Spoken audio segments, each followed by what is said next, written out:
For most of the season,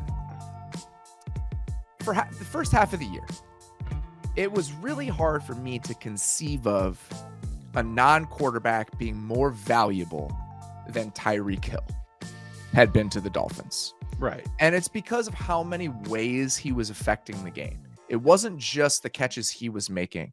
It was how he was structurally changing the ways that teams had to play against the Dolphins.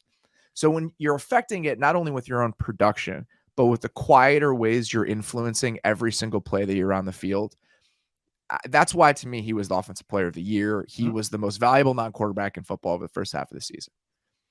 I've changed my tune on that as I have watched number 18 for the Minnesota Vikings play over the last few weeks. And as you know, the Dolphins have fallen off a little bit, a bunch of different reasons. The last touchdown he scores. Okay. Yeah. They're bracketing him on that play. Yes, they are. He is double teamed on the play. With the safety playing downhill in the red zone. Yes. They're double teaming him on the play. I'm sure you guys have seen it.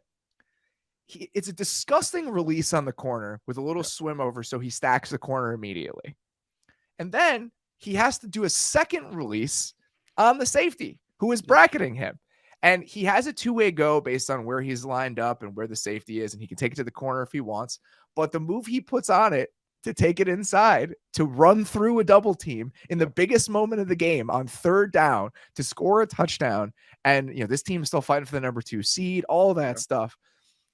The guy is unbelievable. He is absolutely unbelievable. And that's before we even get to the third down catch he makes against the blitz on their last drive, where he's just in open space and sliding. A really nice play by Kirk. I know he's just putting that ball into space, but staring down the barrel and making that throw. He did a couple times in this game. His toughness and willingness to kind of stand in there and deliver, as hell. That shit is real. And then Jefferson on that third down screen. Yes, they throw a screen to him on third down, and he takes it. The guy is unbelievable. He set the Minnesota Vikings single season records for catches and yards. I don't know if you're aware of this. Some decent receivers have played for the Vikings. Yeah, a couple of them at the same time. I know. He's in striking distance of Calvin Johnson's yard record. Like he's right there. I think was he at 1756 and Calvin Johnson's at 1964. Like he's right there. That screen. I mean, that's the thing with him is he's such a complete receiver because you can line him up in the slot, line him up outside. You can run short routes with him, long routes. This game showed that off so much. That's exactly it. I mean, there's a stop route on the outside. Okay, that's one way to run a route there. Then you have the dig Fabian route. Moreau was so scared. He was off the screen. He was so scared of him the whole game. I felt so bad for him. Oh my God. And like the Giants were blitzing, of course, and that's where they set him up on that screen or got him on that screen. Because we also Jefferson on overs and outbreakers. Even before I think they ended up in an incompletion or interception or something like that. But anyways, Jefferson and Kirk Cousins with the one cool mind meld that they have. We talk about Josh Allen and like Stephon Diggs having like probably the most, them and Mahomes and Kelsey having like the most meld of mind melds. Cousins and Jefferson have it on like one route, and it's the deep comeback or a deep out to the field, and which is for a quarterback is a spot throw. That is, I hit the back of my drop, I'm throwing to this area, and I'm assuming my receiver is going to win. Watching him and Jefferson do this like every week is pretty awesome because you don't see that throw that often. And Cousins, usually as he's getting clotheslined, will just whip it out there. And there's Jefferson, no matter what, winning on that route time and time again. But that screenplay, this was a catching the Giants in their pressure look. You know, Wink brings an exotic. He brings a free safety in the will from the weak side, and then showing pressure across the board.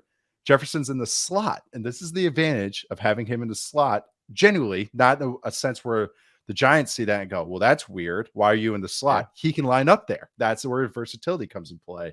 So he's running his screen, and they're asking the Giants, because they're bringing this exotic on in 2 minutes, they're having Thibodeau bail to cover number 2. Yeah, that's right. Yeah. and then they have Jihad Ward running with Hawkinson going three vertical. So it's like not really the guys you want out in space. So you got 2 offensive linemen ended up on a safety.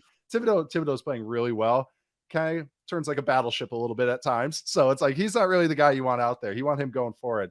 And then also he gets the other chunk to set up the field goal. It's just like, and then they kick the 61-yarder, easy peasy. Like it was the easiest 61-yarder you'll ever see.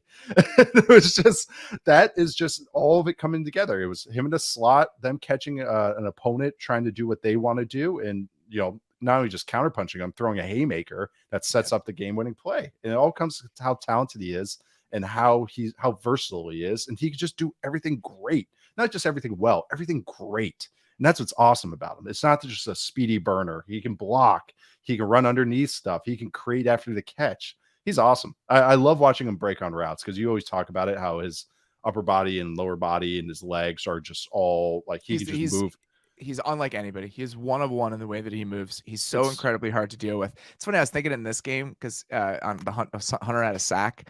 They have one of those guys on either side of the ball. Danielle Hunter doesn't move like anybody else. Yeah, he's like the weirdest pass rusher in the league, and guys have trouble dealing with it sometimes. It's like, obviously Jefferson is the best offensive player in football, but the fact that they have these two guys that are just very strange movers and are really important to them on both sides of the ball, I thought was funny.